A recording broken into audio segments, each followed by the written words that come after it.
Shri Chaitanya techno school है आपके बच्चों के भविष्य की सक्सेस की एशिया's largest group of educational institution awarded Asia's greatest brand and more. Expert in Olympiads, IIT, JEE and NEET with CBSE curriculum. 36 सालों से quality education with 8 lakh students and 700 plus campuses का भरोसा अब रवाड़ी में. For admissions visit now at Rawadi.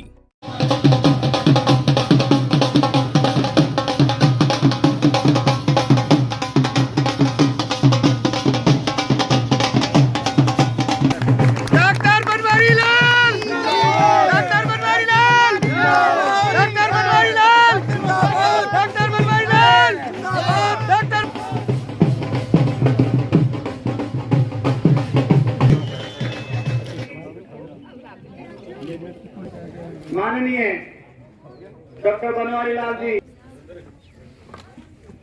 हमारे गांव में पधारने पर परिवार सभी से बाबा आप भी हाथ फराई लगा बाबा आग घुसी हो जाओ डॉक्टर बनवारी लाल की आशीर्वाद से ये अवसर हमारे गांव को मिला। पधारे श्री सुरेंद्र पान आप भी गौशाला की तरफ से बड़े उत्साहित रहते हैं, लालायित रहते हैं।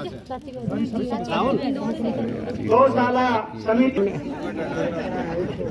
ये हाँ जी पधारे। तरह से मैंने अभी कहा कि भारतीय जनता पार्टी का जो सबका साथ सबका विकास और सबका विश्वास का जो मंत्र है उसके तहत यूपी के अंदर मेरी अभी 2 विधानसभाओं में ड्यूटी थी और मैंने जहाँ भी गया वहाँ लोग इस बात को मानते हैं कि योगी सरकार ने पिछले 5 साल के अंदर जो कानून व्यवस्था इतनी बढ़िया की है, विकास के जो काम किए, चाहे वो सड़क का हो, चाहे बिजली का हो, चाहे पानी का हो और चाहे स्वास्थ्य का हो, सभी विभागों में वहाँ अच्छा काम हुआ है और लोग भारतीय जनता पार्टी से काफ़ी खुश हैं और भारतीय जनता पार्टी की सरकार निश्चित तौर पर उत्तर प्रदेश के अंदर बनने जा रही है, इसमें कोई शक नहीं। देखो, कहने को तो कोई भी कुछ भी कह सकता है, लेकिन इनकी सोच एम्स तक थी नहीं। इन्होंने एक बार जब इनकी सरकार थी और कप्तान साहब काफ़ी बड़े मंत्री रहे हैं, फाइनेंस मिनिस्टर रहे हैं सरकार के अंदर, और उन्होंने एक शिवराज माजरा के अंदर PPP मोड पर मेडिकल कॉलेज बनाने का बात कही थी और मेरे ख्याल से उन गांव वालों ने भी 25 एकड़ ज़मीन उस मेडिकल कॉलेज के लिए दी हुई है। और आज तक जब इनकी सरकार थी वो वहाँ PPP मोड का जो एक मेडिकल कॉलेज नहीं बनवा सकते, तो एम्स तो बहुत बड़ी बात है। और एम्स हमारी सरकार का ये सपना था, हमारी सरकार की ये घोषणा है और हमारी सरकार ही इसको शिलान्यास भी करेगी और हमारी सरकार ही बनाएगी। कप्तान साहब को इसमें कष्ट करने की कोई जरूरत नहीं। डिले कहाँ है? देखो, डिले ये जो प्रोजेक्ट है ये आपको पता है, शुरू में हमने मणिट्ठी के अंदर इसका बनाने का विचार किया था, लेकिन मणिट्ठी की जो ज़मीन गांव वालों ने दी थी वो फॉरेस्ट का ऑब्जर्वेशन लगी, फॉरेस्ट वालों ने उस पर ऑब्जेक्शन लगा दिया कि अरावली के अंदर है, ये नहीं बन सकता, यहाँ इस प्रोजेक्ट को कहीं और बनाएं। उसके बाद हमने इसकी ज़मीन के लिए दूसरे गाँव में तलाश की और दूसरे गांव में जब माजरा गांव के अंदर हमने लोगों से अपील की तो गांव वालों ने इस पर अपलोड कराने में जो समय लगा, उनको मनाने में जो समय लगा, उसके बाद उन्होंने जो SCOs की मांग की, तो SCOs के अंदर जो पॉलिसीज़ हैं उन पॉलिसीज़ को भी देखना पड़ता है। तो छोटे छोटे जो कानूनी जो पेज थे उनकी वजह से ये समय लग गया, लेकिन सरकार की नीयत कहीं भी ख़राब नहीं है। सरकार बिल्कुल तैयार है और केंद्र सरकार ने 2 साल पहले ही इसका बजट भी डाला हुआ है।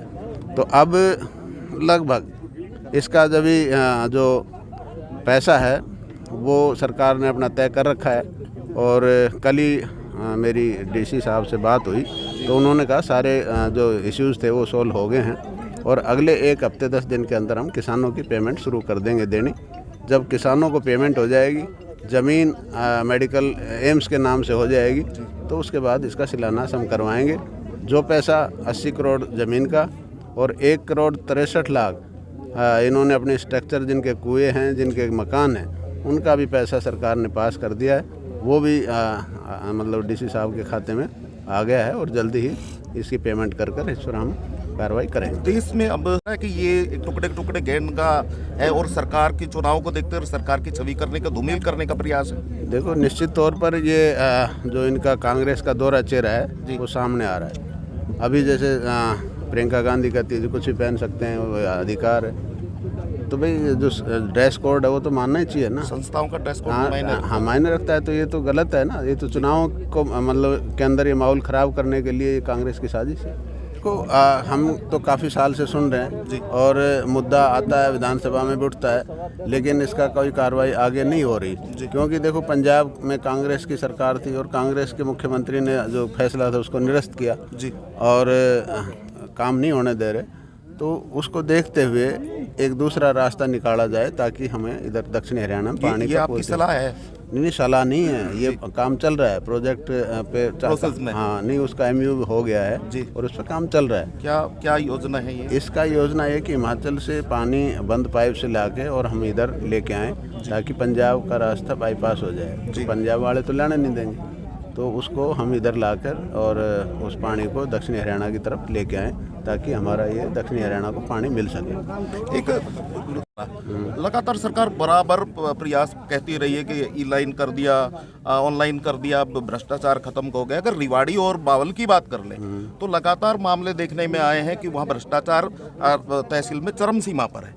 देखो, सरकार ने पूरा प्रयास किया है कि भाई इस भ्रष्टाचार को कैसे रोका जाए और उसी के तहत माननीय मुख्यमंत्री जी ने आते ही इसको जो रजिस्ट्री थी तहसीलों में उसको ऑनलाइन किया था और जो भी उसके अंदर कुछ कमियां रही उनको समय समय पर दुरुस्त करने का काम भी सरकार ने किया है।